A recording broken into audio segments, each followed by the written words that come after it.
Good evening and welcome into Tennessee Volunteers Live on the Voice of College Football Network. I am Tucker Harlan alongside Jordan Binkley. We welcome you into the show tonight. Appreciate you guys for jumping on and watching us or listening to us, however you are consuming this. If you like what you see, please like, share, and subscribe to Tennessee at the Voice of College Football on YouTube. Helps you out too. Helps you get closer to content that you enjoy. Get you closer to more Tennessee football content. Get your rivals closer to Tennessee football content just to see what's going on. Always got to mention that, if you ever want to hate watch, because I know I've hate watched something too, but by all means, share it with your rival friends as well. But again, hope you guys had a terrific weekend.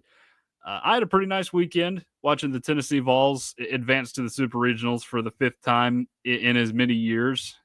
Impressive feats by Tony Vitello around here that we're seeing. Just an incredible win last night over Wake Forest, 11-5. Liam Doyle coming out of the bullpen, which is unusual for him. Usually he's starting the first game of the series, but he said, you know what? I'll do what it takes to get to the team to the next round. And sure enough, he did just that.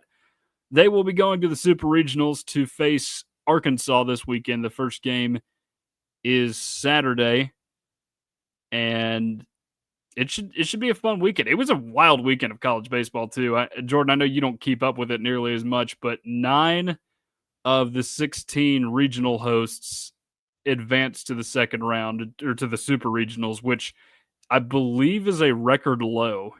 And of the 13 SEC teams to make the tournament, only 4 advanced to the Super Regionals, which is extremely low for the SEC.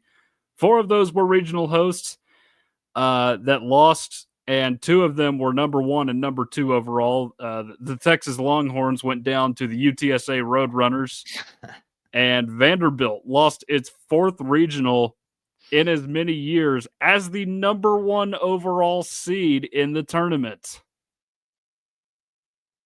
Wild. Absolutely wild. Well, it's always good seeing Vanderbilt lose no matter what sport. And they were flexing their muscles this year against Tennessee. Obviously, they won 3 of 4 games, and you know what? It is what it is.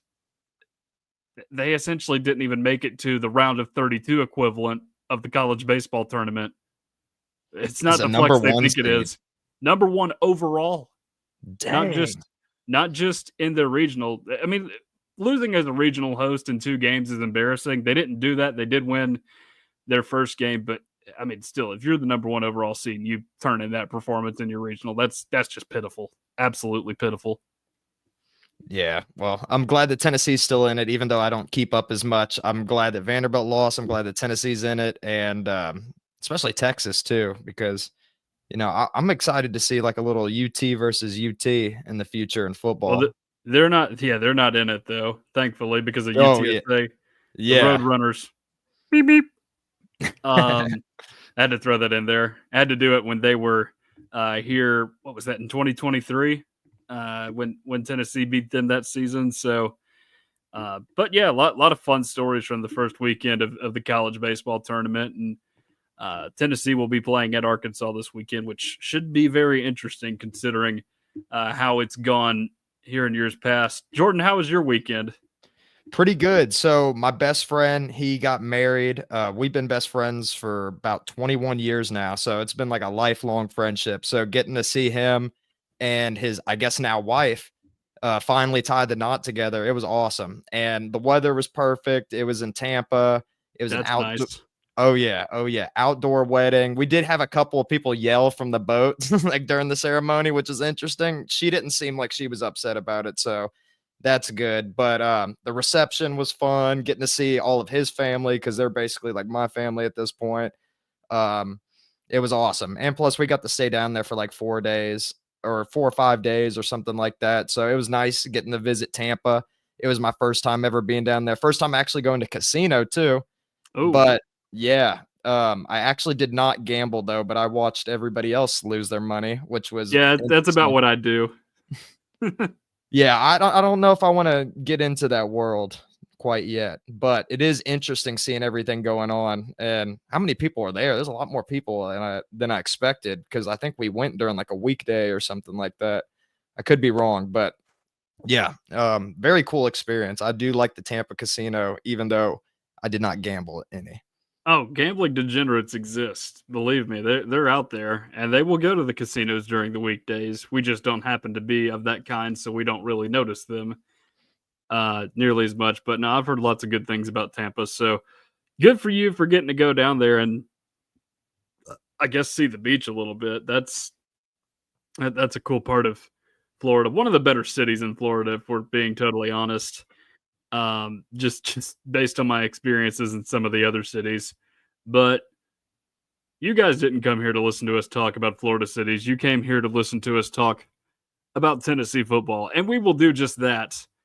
Uh, Not the heaviest news week this week. I mean, probably our lightest news week just in general since we started the show, which is pretty wild to think that we picked it up and kind of what was supposed to be a dead period. You had a spring game going on, which was, is noteworthy every year, but you can only get so much out of it. But of course, you had Nico and that whole saga.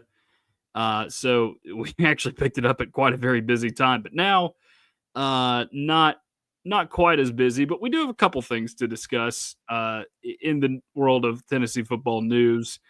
And I guess we'll just go chronologically here.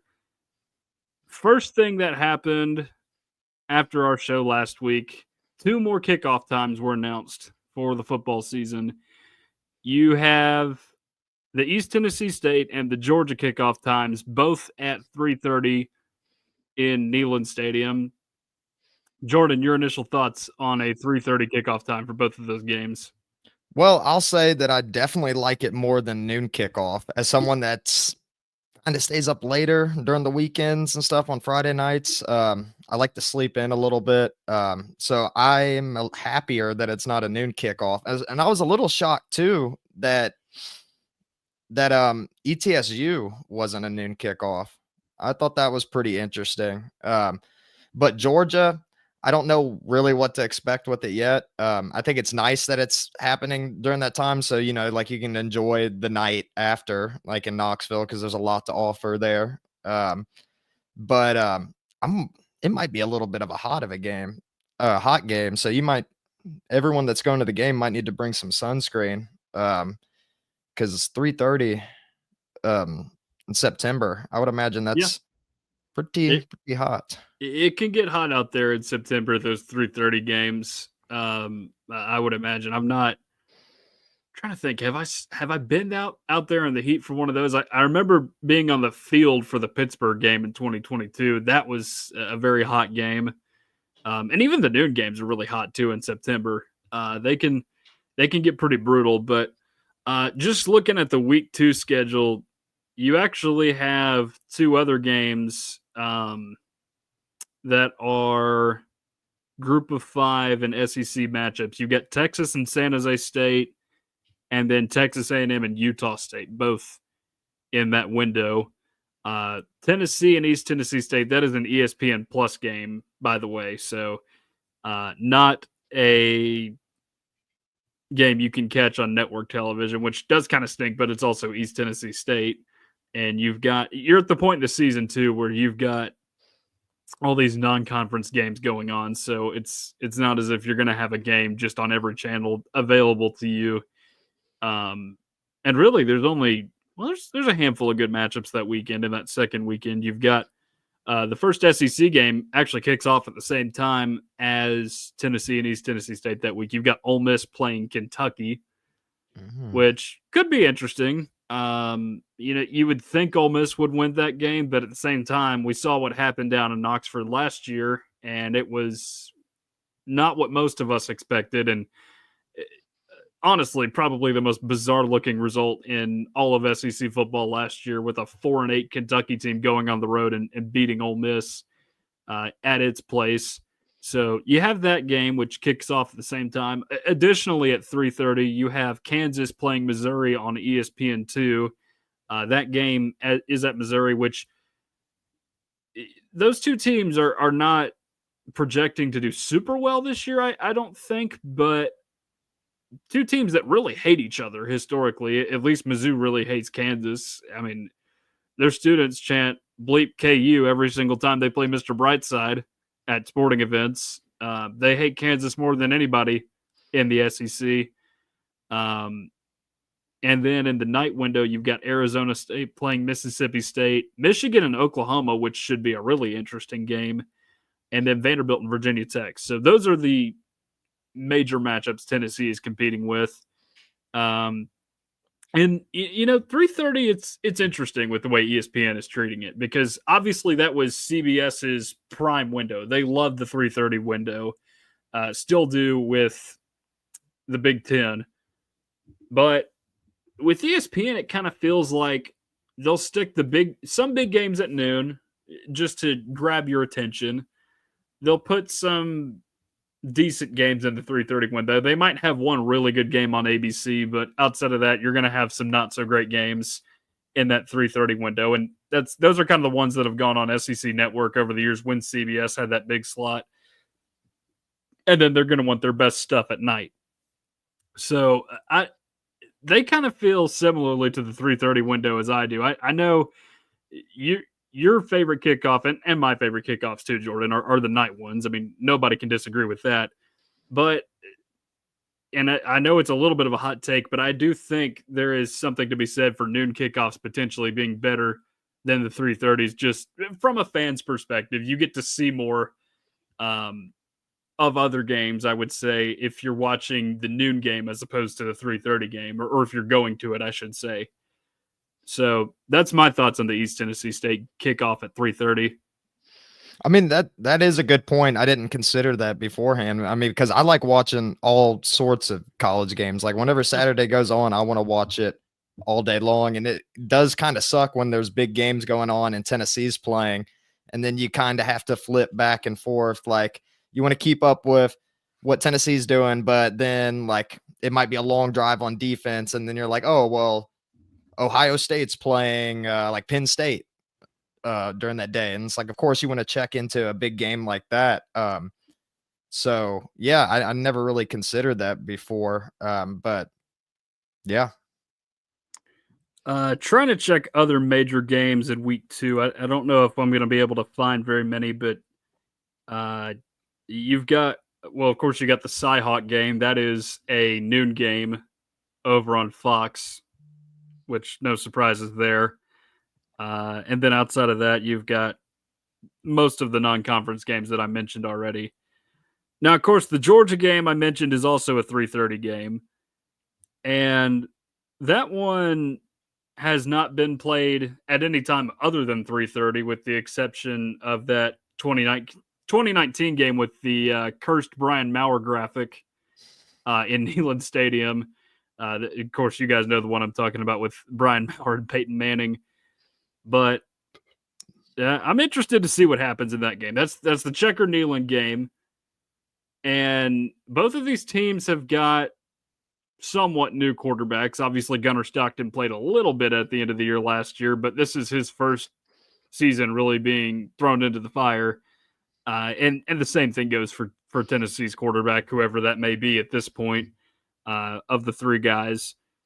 So we'll find out quickly. And of course, Tennessee plays Syracuse the first week of the season. So I think that will also be a big test. But for Georgia, that's their first big test of the year. Their only marquee non-conference game is Georgia Tech at the very end of the season, which a lot of times, honestly, is not very marquee. They typically play that game at noon. And more often than not, with the exception of last year, it's a blowout. Yeah, that last year's game was really crazy. One of the best games of the season, in my opinion. But it'll be interesting to see how the Tennessee and Georgia game ends up going. There's so much uncertainty right now. It'd be hard to like really dive in deep with the game. But I think quarterbacks are going to be a big button topic for that game for sure. And I guess we'll find out more as Tennessee plays Syracuse and ETSU beforehand.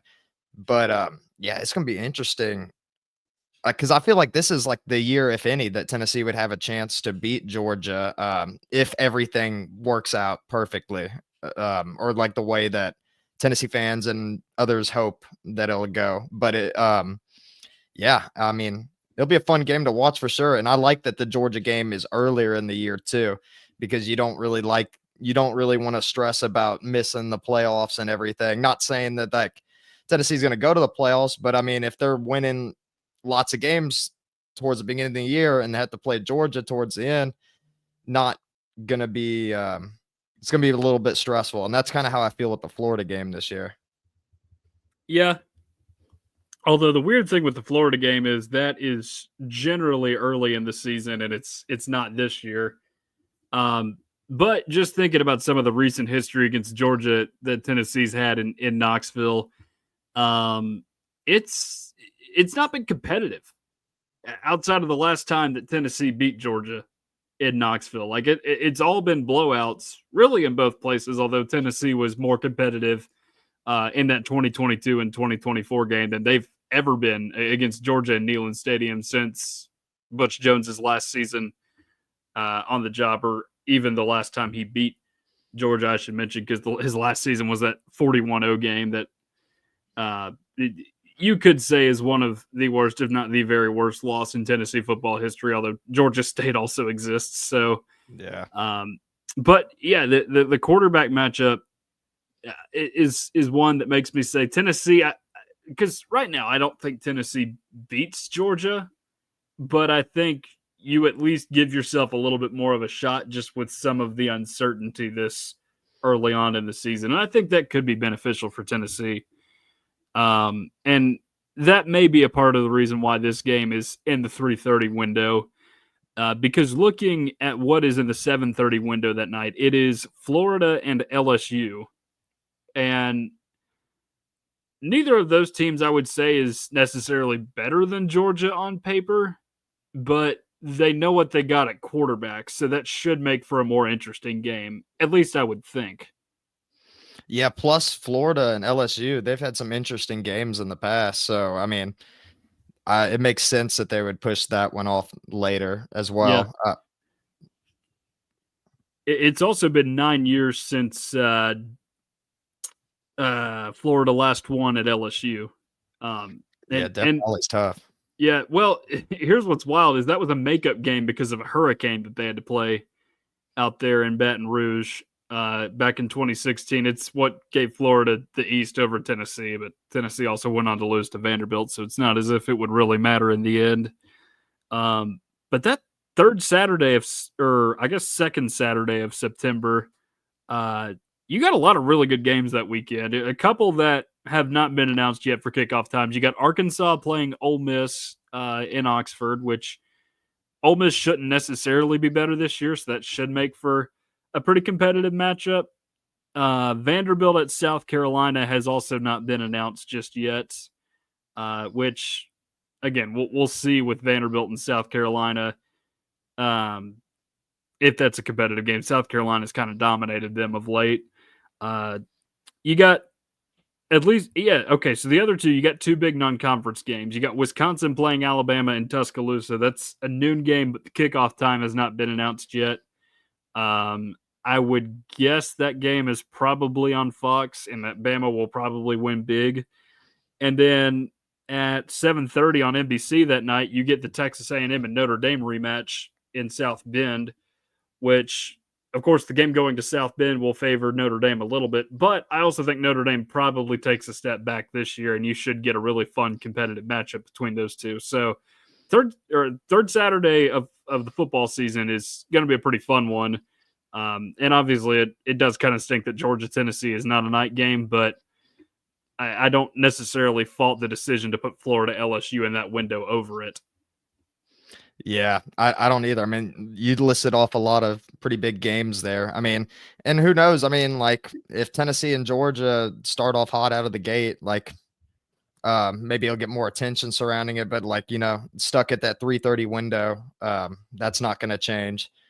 But I'm really excited for that matchup, just based on how the first two games go. I guess I'm just excited to see how the season starts and who ends up being the starting quarterback, because I think that's going to be the biggest question for a while now. Yeah, I'm sure it'll get plenty of attention. There's no doubt about that, because I don't know if CBS has announced its 3:30 game for that week. I know they announced their first two, and they were nothing burgers, from what I remember. If I can pull these up here, because they of course love that 3:30 window. So you've got Nevada playing Penn State in week 1. Like what is that matchup? Honestly. So you have that one, and then the following week you have Oklahoma State playing Oregon.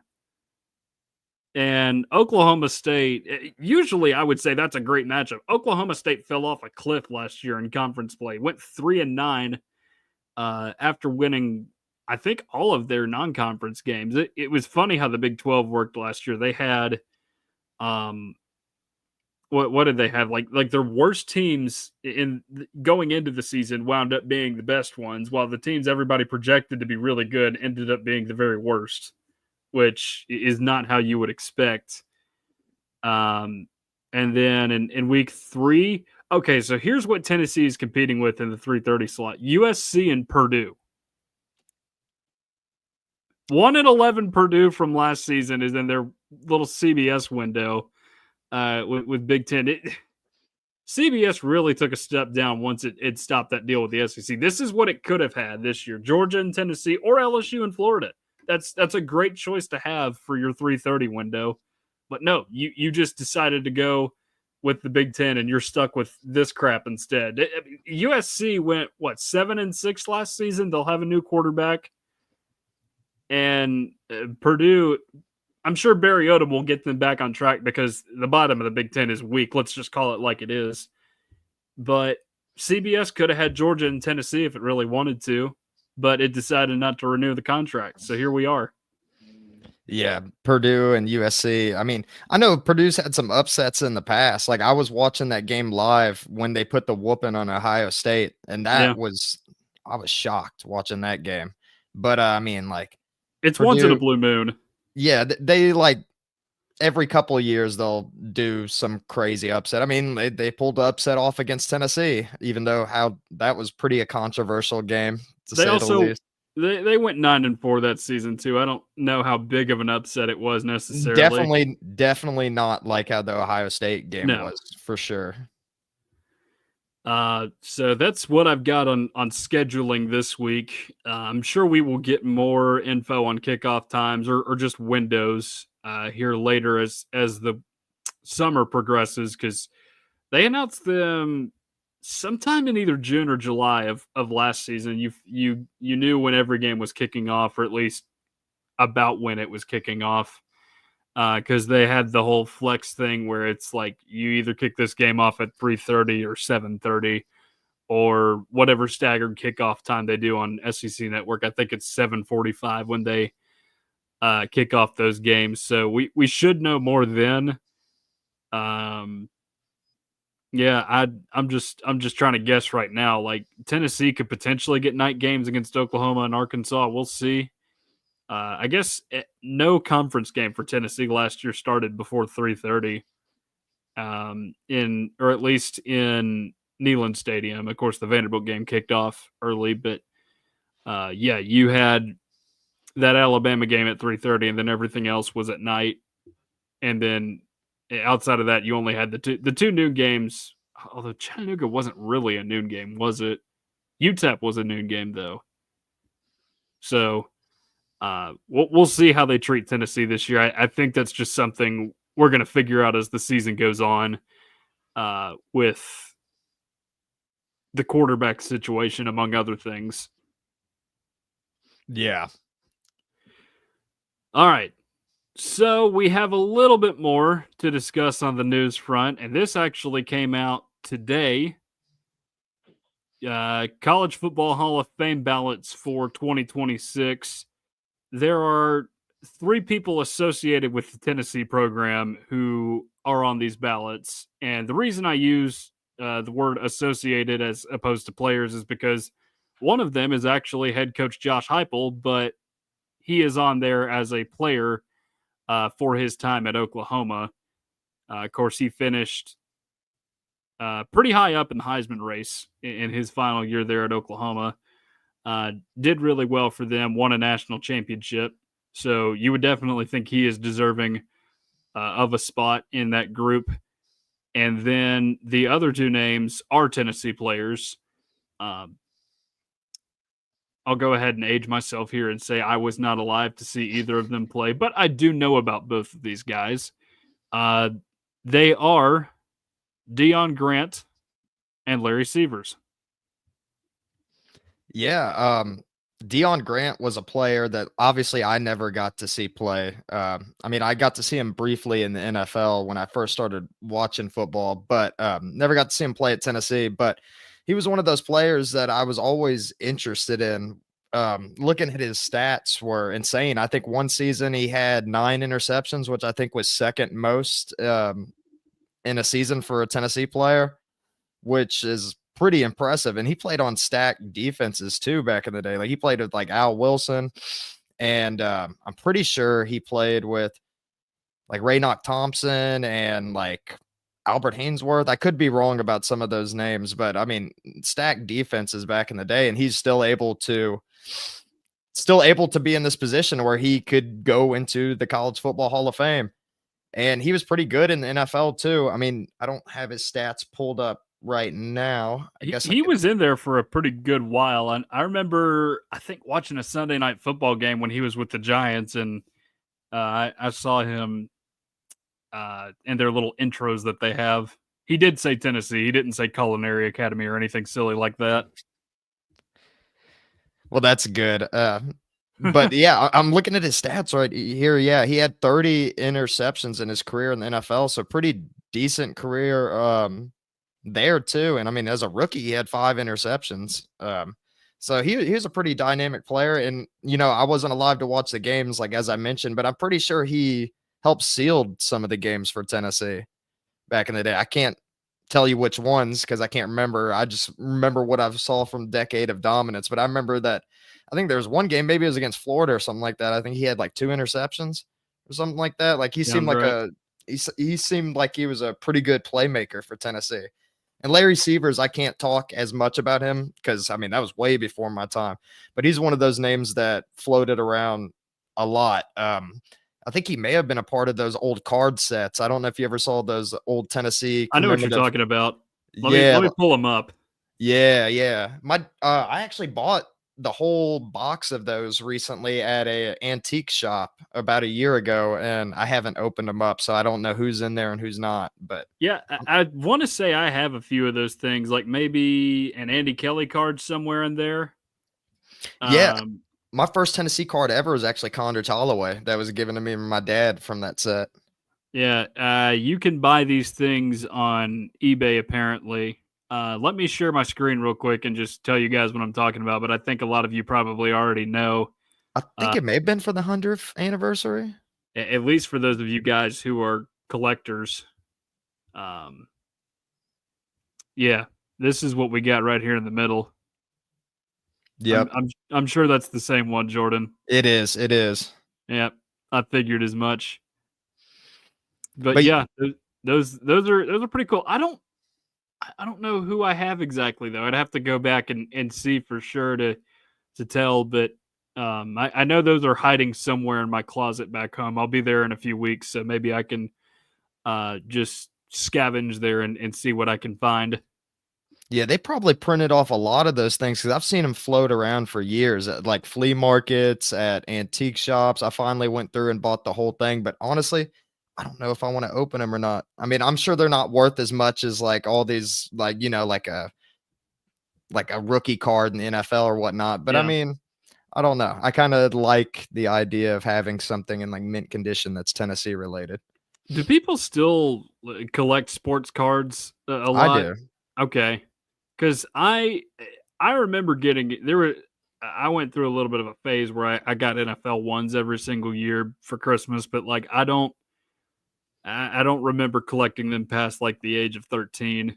Um, but again, if you can find some of those Tennessee cards, like Jordan said, you could probably find them at a flea market. I tried to buy some cards from a flea market one time, and they were apparently all selling them to some rich individual, which is a shame. That's so disappointing. I Yeah. remember one time I went to Gatlinburg and the shop's not there anymore, but if whoever's listening has been to Gatlinburg, that little alleyway where Best Italian is at, like the Italian restaurant. It's literally called Best Italian. But it's that little alleyway off the strip there. There was this card shop, and the dude there had a ton of Tennessee cards, and I was just probably like 10 or so at the time. I had like all of my allowance money that I saved up from overtime or birthday money, and I went in there and probably spent like 50, anywhere from 50, $100 on like all these Tennessee cards there. And the guys were like, I know that they were so happy. They were kept giving me deals. They're like, man, this kid's buying them all. Yeah. But that Yeah. was Just a, trying to get him to buy all the cards so you can get, they oh, can get all the money. he's like, oh, do you see that we had the Willie Galt card over here? I was like, no, I did not. I was like, I will gladly take that. But see, that's a really cool card, though. Willie Galt, you could argue he is up there with the greatest specialists in Tennessee football history, Oh, at least yeah. return specialists. Oh, yeah. And borderline like NFL Hall of Famer, too, or at least that's what it seemed like from the Yeah. stats that I remember Well, reading. at least as an athlete, maybe one of the greatest Tennessee athletes of all time. I mean, I know Todd Helton's football career was up and down, but of course he played both football and baseball here. Willie Galt was a track runner as well, too, not just a football player. So he's got a legacy and multiple facets here at Tennessee. But yeah, he's right up there with Cordero Patterson and the Berry brothers as some of the best returners to ever walk through here.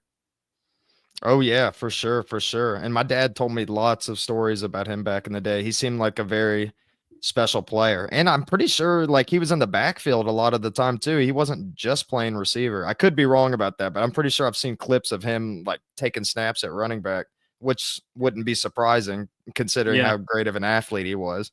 that and then also the fact that he wore the number 26. Like 26 is not in my brain as a wide receiver number. No, but don't you kind of like it when you see those odd numbers? Sometimes I do. Like Heath Schuler? Yeah. Although that's a completely different case though. You just don't see very many 21s playing quarterback. Like the last time I saw anybody in the 20s playing quarterback, I think was what's his name? Shea Patterson at Ole Miss, maybe. Although Indiana did have a quarterback that wore Yes. 21 a couple years ago. Was it Richard Lego? Was that his name? I can't remember his name, but I remember that guy too, and I was like, that's really cool." And I think, Yeah, I don't think it was ever his official number, but I think Stetson Bennett had like 22 or something like that at one point. Maybe maybe. as a freshman or something. Yeah, but you wouldn't know it because he didn't play. Yeah.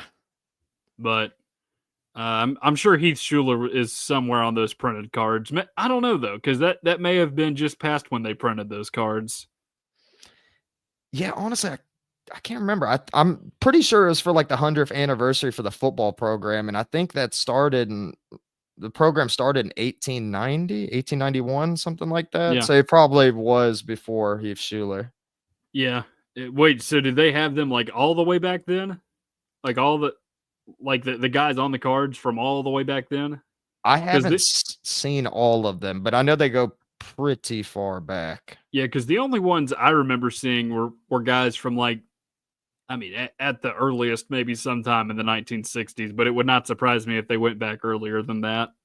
I mean, I'm sure they had like a Johnny Majors or Doug Atkin card there at the very least. That would make sense. Or Hank Laricella. Mm-hmm. Well, that's a lot of talk about trading cards that I did not expect to get into tonight. But if you do see those things, seriously, you should take a look at them. They are pretty cool. I've totally forgotten what the back of those things look like, but the front of them were pretty iconic. Of course, you can go back and watch this to see what I'm talking about, or you can just Google it. I think I Googled Andy Kelly's Tennessee football card because I remember seeing him specifically on one of those that was in my house. And yeah, that design on the front of it is pretty iconic, at least. So be sure and check those out anytime you think you're around them. All right, so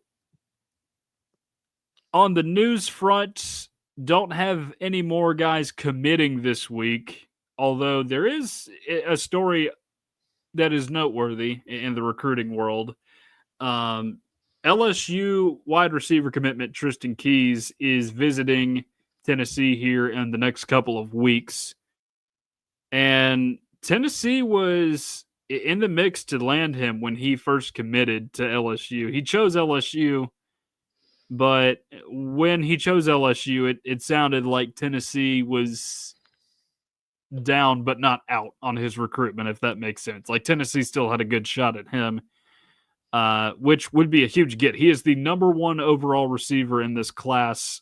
He's from Hattiesburg, Mississippi, where they do not have an Applebee's.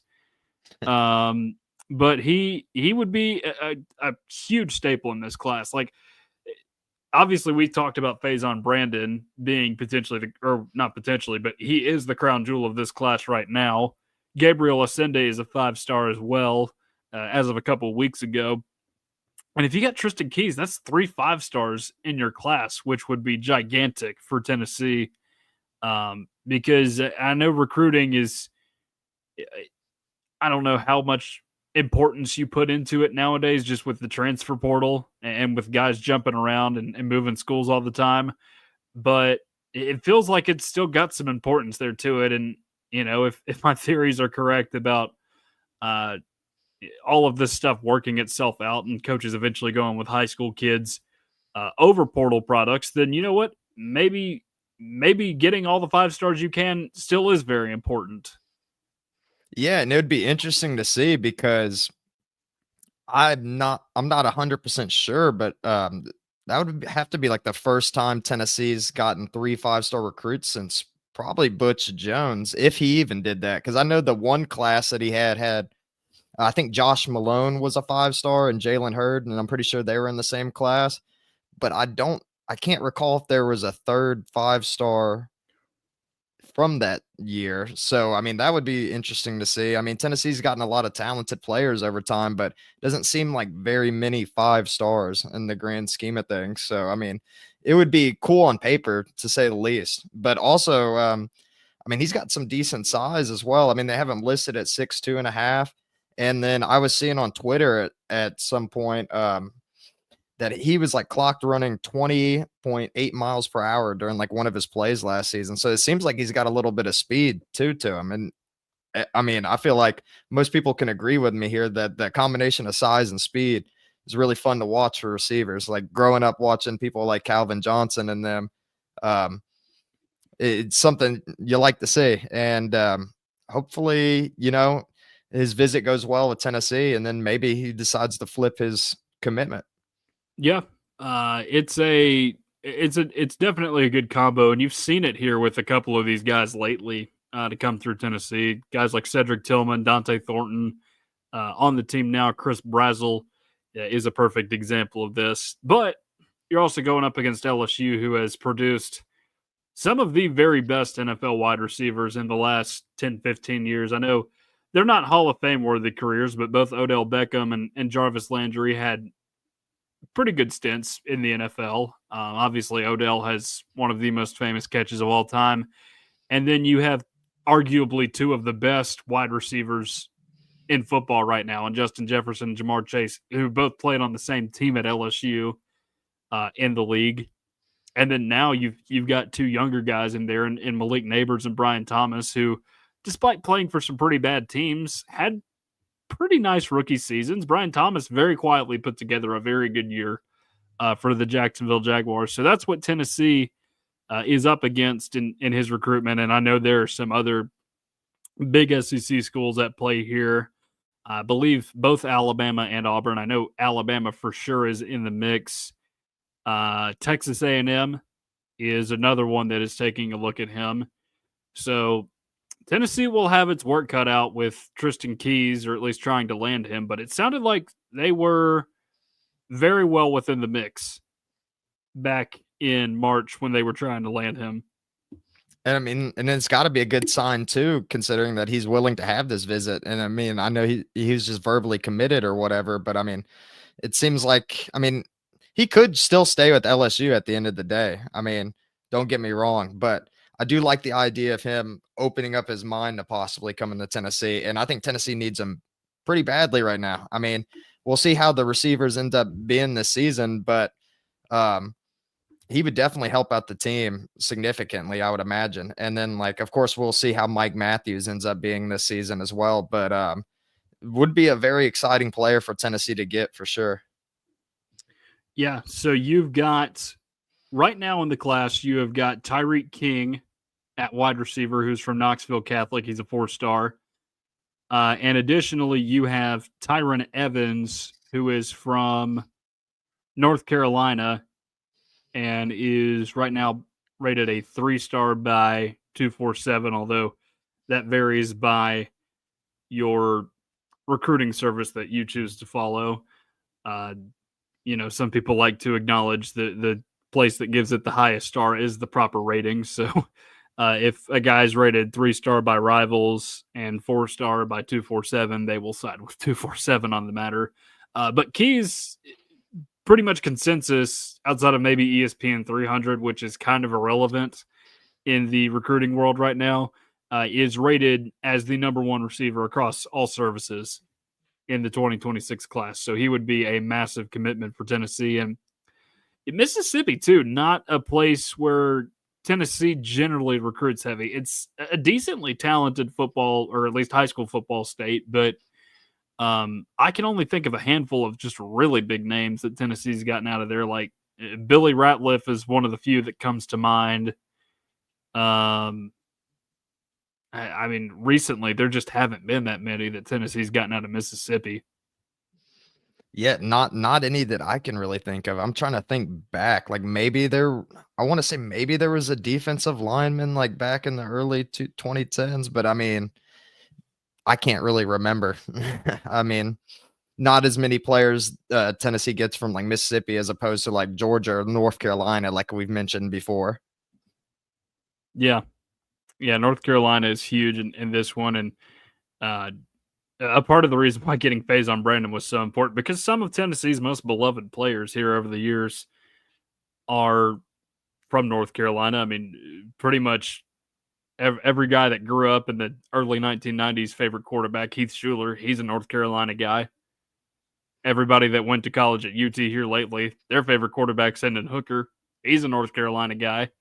So it's an important state, as is Georgia and Alabama too, for that matter. Tennessee really likes its good Alabama players. Of course, you got both Joey Kent and Jason Swain from the Huntsville area.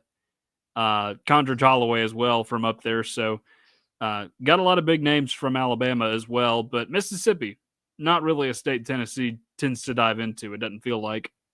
But it would be nice if Tennessee could start to get a pipeline out there, because I mean, I feel like more players from the South, the better. I mean, unless you're getting from some of these other schools like New Jersey or like other states like New Jersey's had some good quarterbacks and stuff back in the Garrett day. Garantano is a great quarterback from New Jersey. Yeah. Well, I wasn't thinking of him. Lodi, New Jersey. I think Matt Sims was from New Jersey too. I could be wrong. With another Tennessee great. That would make sense. Every Tennessee quarterback that wears the number 2 just so happens to be from New Jersey, by that logic. But yes, Tennessee could potentially land Tristan Keys if he decides to decommit. But again, with these guys, it's like, how committed are they really if they're visiting other schools? Like Tennessee has got this going on with Carson Snead right now, the 4-star tight end from Donaldson Christian over in Nashville. He's committed to Tennessee, but he's also visiting like 3 or 4 other places. So can you really call him committed? But this time it is going in Tennessee's favor with Tristan Keys. Yeah, and it'll be exciting to watch for sure. I mean, hopefully Tennessee can have a good meeting with him, everything can go well, but I mean, you just never know in college football anymore. You never know. I mean, could come to Tennessee and then still leave at the same time. It's an interesting world that we're living in college football. All right, so that is all the news we have for this week. So to end the show, I did a little polling. This has been a couple weeks now. I didn't bring this up last week, but did some polling, and I wanted to know what Tennessee fans or what position group Tennessee fans are most concerned about. But the caveat is you cannot say quarterback is the position group you are most concerned about, because I know all of you are concerned about the quarterback position. I mean, and you should be. You should definitely have some reasonable suspicion there. I think Tennessee has quarterbacks that could be really good. We just don't know what Tennessee has just yet at quarterback with the three guys, and who will look best at that position. So, the several different positions made the list here. Really, 5 of them, but I did get a 6th vote for Adidas, which is a concern. It is a genuine concern, because the Adidas jerseys, simply put, do not look as good as Nike jerseys. Just nowhere near as clean. But the overwhelming answer with 6 votes was wide receiver. And I think that's fair. You've got 3 guys on this team that you are confident in to start this year. But outside of that, you don't really know what you have with the freshmen just yet. I know Rodarius Jackson made a couple nice catches in the spring game, but how much stock do you put into the spring game, especially when you only had so much live action? So I think that is a reasonable position to be concerned about, and 6 votes for that is very much warranted, I would say. Yeah, I mean, I'm a little concerned about the receivers as well, but not like too much because I'll keep saying it until it ends up not being true anymore. But like Tennessee, they always at least have one or two decent receivers. So I feel like, especially with Heupel being the head coach and the way that he is as an offensive mind, I think that Tennessee will probably be fine with the wide receiver, but you never know. I mean, this is the most depleted I've probably seen Tennessee's wide receiver core in a long time. So, I mean, depth could be an issue, but I definitely see where everyone's coming at with the receiver. But that was not in my top 3. All right. Number 2, with 3 votes, you have offensive line, which I think is a very fair position to be concerned about every year.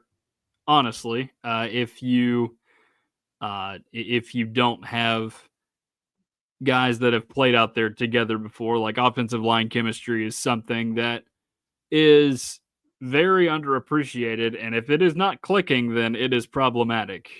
We saw it at times, at least in the early middle portion of last season between that Arkansas and Florida game. It felt like you had some problems up there. I mean, Lance Hurd got better as the year went on, but it felt like he was kind of a weak link there for a couple of different games. But now he is a guy that you expect to be, one of the leaders on this offensive line, or at least somebody that's been here before and gotten to play a good bit, because you got 2 guys coming in out of the portal, and Moy and Pendleton. You got a brand new center who has been in the program but just hasn't seen the quality time on the field, hardly at all.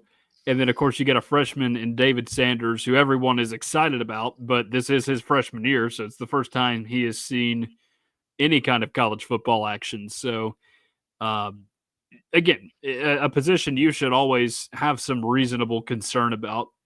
And I think this year it's more justifiable than last year, just because last year you had 4 guys that had been with the program and 1 new guy in Lance Hurd. So, and last year it was iffy in some places. This year it looks more iffy than that, to be honest.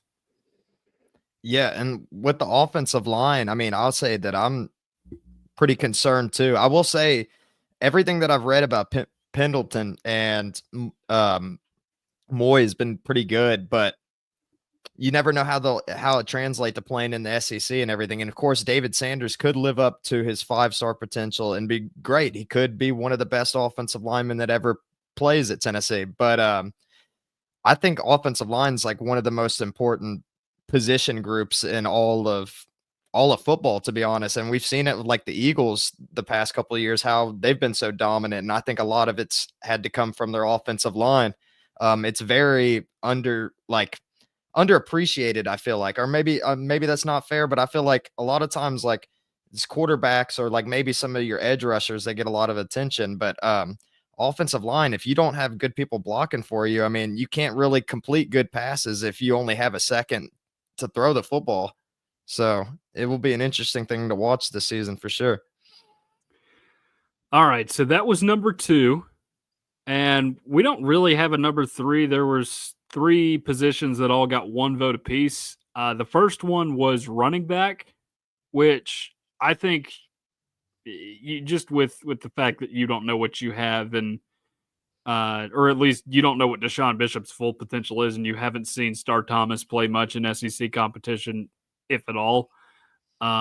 I think that's one to be reasonably skeptical of, and also just the fact that your running back was what made your offense go last season in Dylan Sampson. It was not your quarterback, and maybe whoever the starter is, Aguilar, McIntyre, or Merklinger, will give the offense more of a boost than Nico ever did. But it was clear last season that Tennessee desperately needed Dylan Sampson to look like a competent offense.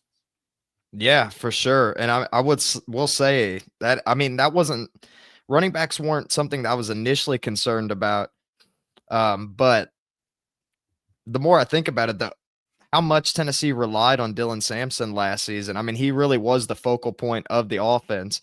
And especially if the offensive line isn't going to be better this season, then it might be a difficult situation there for the running backs. But I mean, I think Deshaun Bishop's got potential to be a really good player, not to the level of Dylan Sampson. I mean, I don't know if we'll see that for a long time at Tennessee, but I think he's got potential to be a really good player. And like you said, we'll wait and see how Star Thomas ends up being. And Peyton Lewis, you know, he's gotten some experience, played in the college football playoffs last year, so we'll see how it goes. But I mean, yeah, if the offensive line's not going to be stacking up, then running backs might hurt too, and especially with the first year at Tennessee starting quarterback, whoever that might be, whether it's Joey Aguilar or George McIntyre.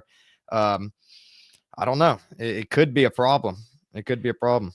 Yeah, and you said the running back was the focal point of Tennessee's offense last year. The run game really it has been, or at least was for 2 years, the part of the Tennessee offense that non-Tennessee teams slept on. People thought that this was all about the pass, but if you stop the run, then suddenly it becomes much harder for Tennessee to win because it is centered around a strong run game, the Heupel offense, that is. And the offensive line and running backs do go hand in hand with one another's successes. And then you mentioned Peyton Lewis, too. I kind of selfishly hope Tennessee doesn't use him a ton this year. Well, maybe it's good for him to get in more, but the reason I say that is I just felt like it was too unpredictable last season and more bad than good in some places. Because sometimes it'd be like, you know, he'd get like 6 to 8 yards of play and it would look good. But then other times he's losing like 4 or 5, and there's just not really a happy medium between the two.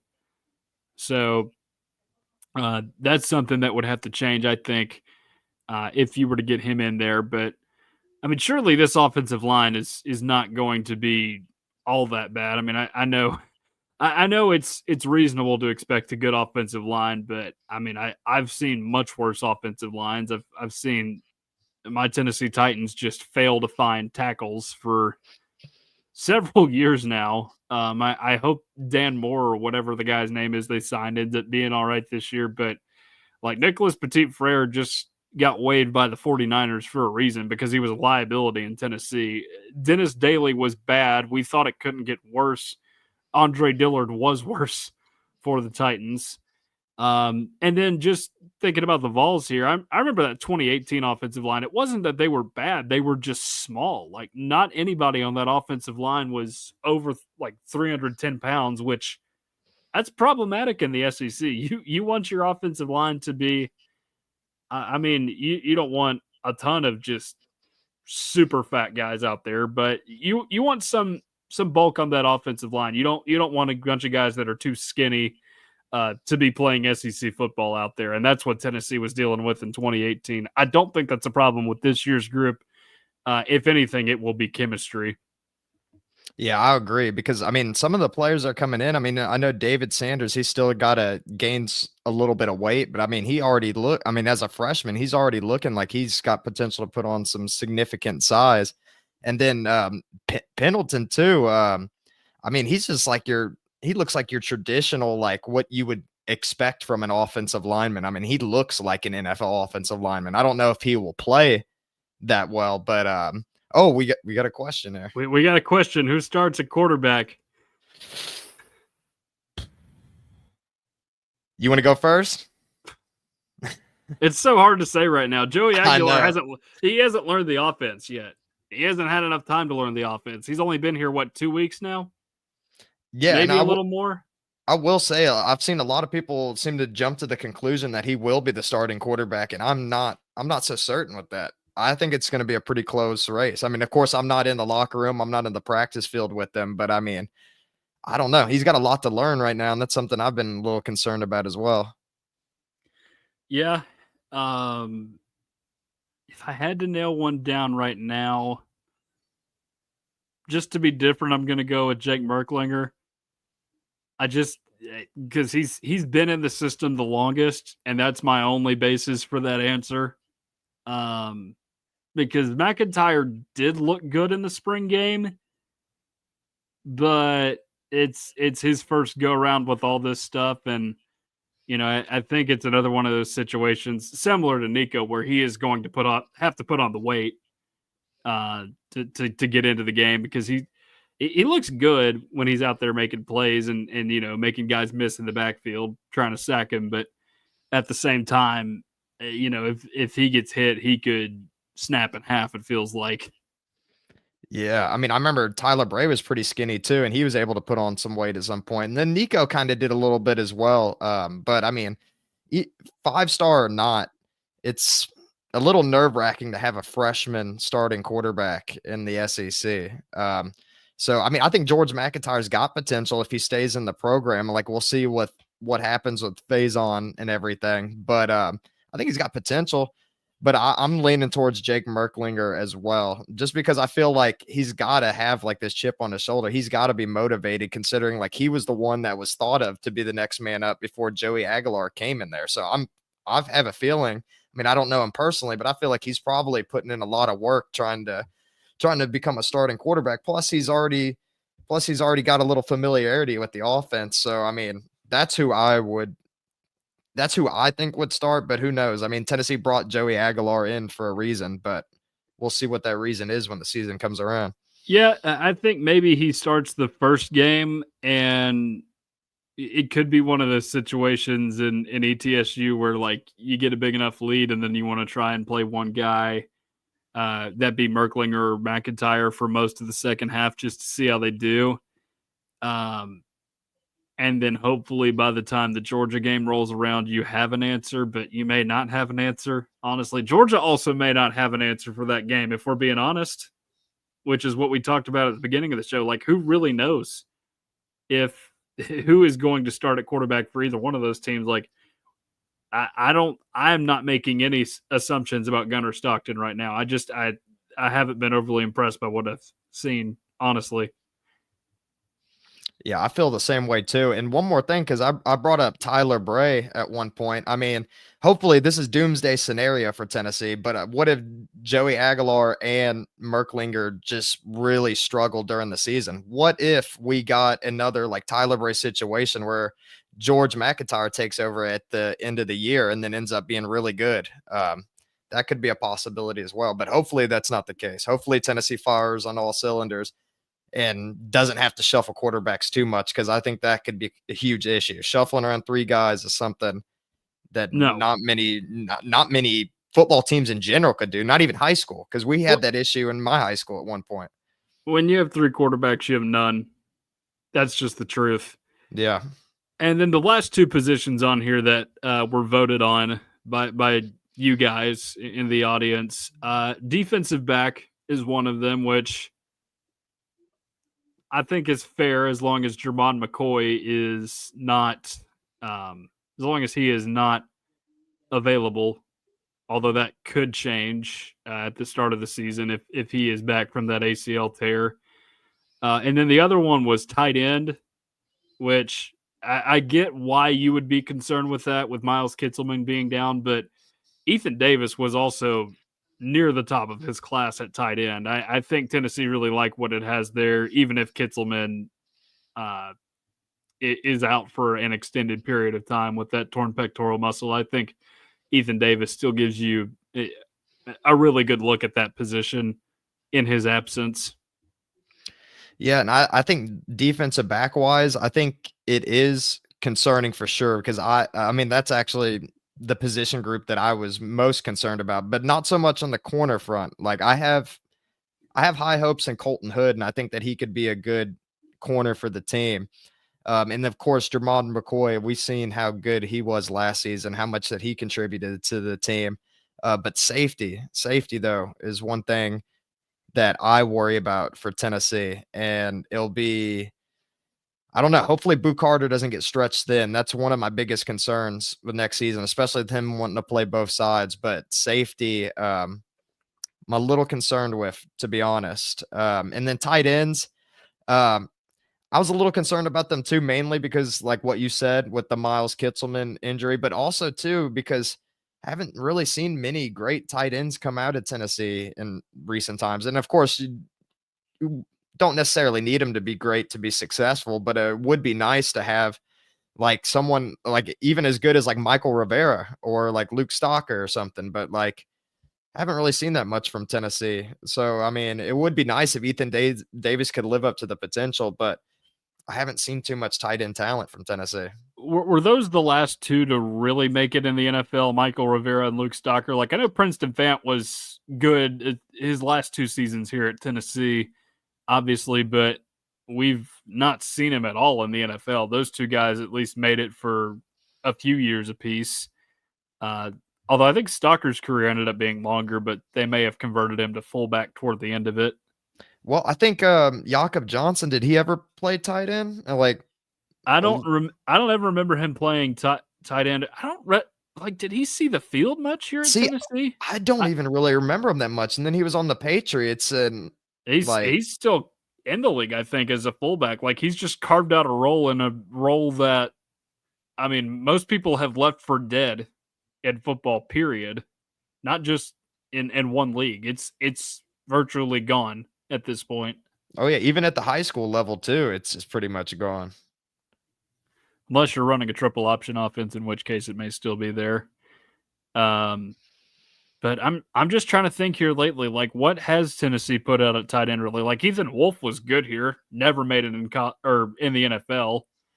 I mean Dom Wood Anderson was a little bit of a disappointment, but I think there is also quarterback play to blame there.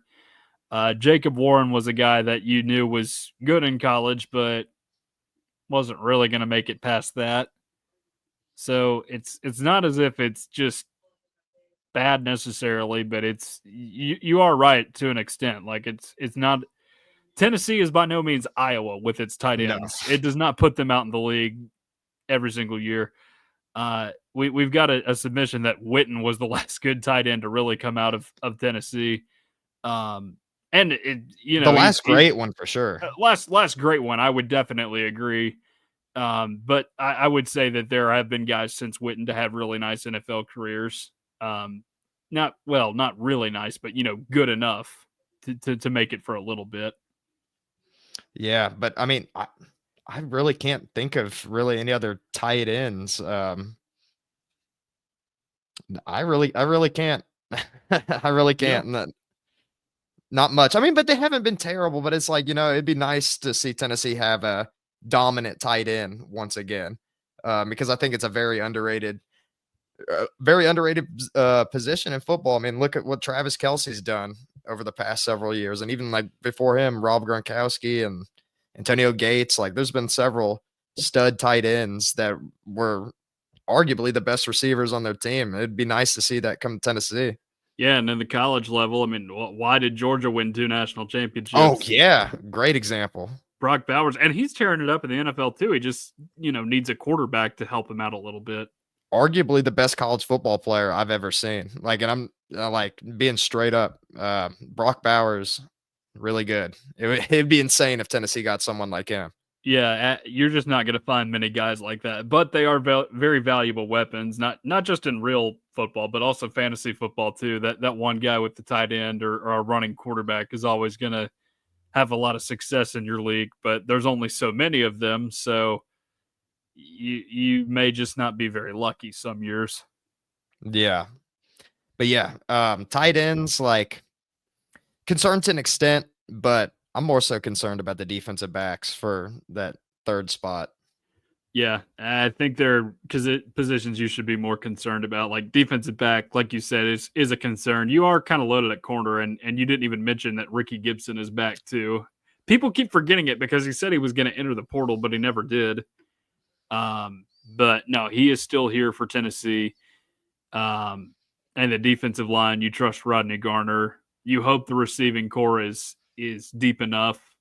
Running back is a reasonable concern. Linebacker, nobody's really mentioned that one. And you would think that it's probably one of the better looking position groups on this team. But at the same time, they have kind of let Tennessee down in places here lately. It's not as if Arion Carter and Jeremiah Telander aren't good enough. I think both of them have done nice things for Tennessee here lately. And of course, Telander being labeled as a tackling machine by the coaching staff. And you would think those guys will be a lot better now that they have been played consistently for the last 2 seasons. But again, slow linebacker play has kind of hurt Tennessee in a few different spots here in the last 10 or 15 years. Yeah, and that would be a nice position group to see get turned around as well. Because how fun was it during the days when there was like AJ Johnson and Kurt Magid back there? Yeah, that was fun. JRM and Darren Kirkland were a fun combo too. Yeah, Kirkland. I forget about him too. He was pretty good as well. Yeah, but even before that, Herman Lathers and Nick Revés. Yeah, not a whole lot of concern at that position, but I would definitely say there are more concerning areas than linebacker on this team, without a doubt. All right, that's about all I have for tonight, Jordan. Do you have anything else? No, just excited to be back and excited to keep this thing continuing. We're still trying to figure out times for next week's show. We have other things coming up once again, and the baseball game, or maybe I'll hand it off to you. Yeah. Okay. So for those who don't watch college baseball like Jordan, there is a possibility that Tennessee is playing a super regional game during our showtime next week. Now, if a sweep happens one way or the other, it will not interfere with our normal Monday showtime. But if not, there is a possibility that we could kick it to some other time or just move it up earlier in the day on Monday, potentially. We just we don't know what exactly we got going on next week with all that. But obviously, if Tennessee got the sweep, then it would be a joyous occasion because not only would we be celebrating that, but, we could do things at our normal time. Yeah, which would be a nice change of pace considering that we've had a little bit of wonky schedules as of late. Yeah. Traveling is fun until it's not. That's coming from the guy that didn't get home from a flight to Denver until 2:30 because of bad weather in both places in Nashville and Denver. So it can be unfortunate at times. Yeah. Well, thank you guys for tuning in. And if you could, please like, share, and subscribe to Tennessee at the Voice of College Football. Really helps us out. Really helps you out as well. Helps you get closer to content you enjoy with Tennessee football. You can even check out our rivals channels too. And you know what? You can show a rival fan our channel and maybe they can tune in and hate watch just for a little bit, see what we're saying about their team. It works both ways here. Yeah. It's always nice to know what the enemies are up to and see what they think about and what's going on in their heads. All right. Well, that is going to do it for us tonight. For Jordan Binkley, I am Tucker Harlan. We will talk to you guys again next week.